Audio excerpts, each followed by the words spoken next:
প্রথমে বলব এখানে প্রশাসনের কিছুটা অব্যবস্থাপনা পরিলক্ষিত হয়।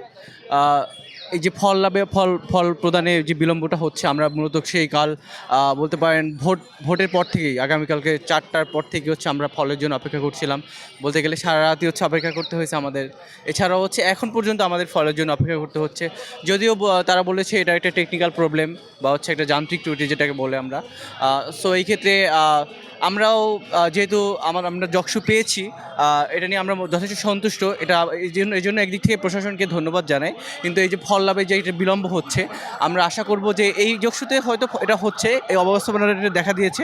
পরবর্তী যকসুতে যেন হচ্ছে এই ধরনের কোনো সমস্যা না হয়। এটা প্রশাসনের কাছে একটা প্রত্যাশা থাকবে। কারচুপির প্রশ্নে আসে না। আ বলতে পারেন দিন শেষে আমরা সবাই জবিয়ান। সো স্বাভাবিকভাবেই হচ্ছে আমরা সুষ্ঠু পরিবেশে ভোট দিয়েছি। এখানে আইনশৃঙ্খলা বাহিনী যারা রয়েছেন তারা যথেষ্ট দায়িত্বশীলতার পরিচয় দিয়েছেন। এছাড়াও ভিতরে বিএনসিসি, রোভার স্কাউট যারা রয়েছেন ওরাও যথেষ্টভাবে হচ্ছে সহযোগিতা করেছেন ভোটটাকে সুষ্ঠু হওয়ার জন্য এবং আমরা সুষ্ঠু পরিবেশে ভোটটা সম্পাদন করতে পেরেছি। আসলে মেশিনের যে সমস্যার কারণে ভোট গণনাটা স্থগিত করা হয় এবং পরবর্তীতে একটা মিটিংয়ের পরে সিদ্ধান্ত নেওয়া হয় যে এটা হাতে গণনা করা হবে, যার কারণে আসলে এই দীর্ঘসূত্রতা তৈরি হয়েছে।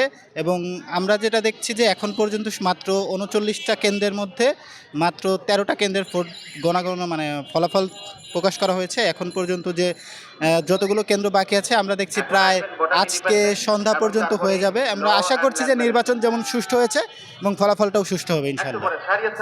জামাত এবং বিএনপি দুইটা রাজনৈতিক দলই এই নির্বাচনটাকে গুরুত্ব সহকারে নিয়েছে, যেহেতু বিগত 4টা ছাত্র সংসদ নির্বাচনে আমরা দেখেছি জামাত সমর্থিত শিবির একটা নিরঙ্কুশ সংখ্যাগরিষ্ঠতা অর্জন করেছে। তো বিএনপি চাচ্ছিল যে জাতীয় নির্বাচনের আগে সারা দেশের মানুষের মধ্যে এই নির্বাচনের মধ্য দিয়ে একটা ইতিবাচক প্রভাব বিস্তার করার জন্য, এবং যার কারণে আমরা দেখতে পাচ্ছি যে কালকে ছাত্রদলের সভাপতি রাকিব বা শিবিরের কেন্দ্রীয় যে নেতারা ছিল তারা কিন্তু ক্যাম্পাস পরিভ্রমণ করেছে এবং তারাও এটা গুরুত্বের সাথে নিচ্ছে, যেটা আমি আশা করি যে জাতীয় নির্বাচনে একটা বড় প্রভাব ফেলবে মানুষের মধ্যে। ফল ঘোষণা আরও দ্রুত হওয়া দরকার ছিল।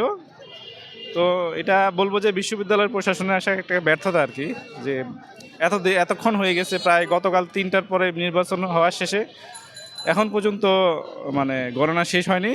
এটা আমি প্রশাসনের একটা ব্যর্থতাই বলবো আর কি, বিশ্ববিদ্যালয় প্রশাসনের আরও দ্রুত মানে গণনা করার দরকার ছিল।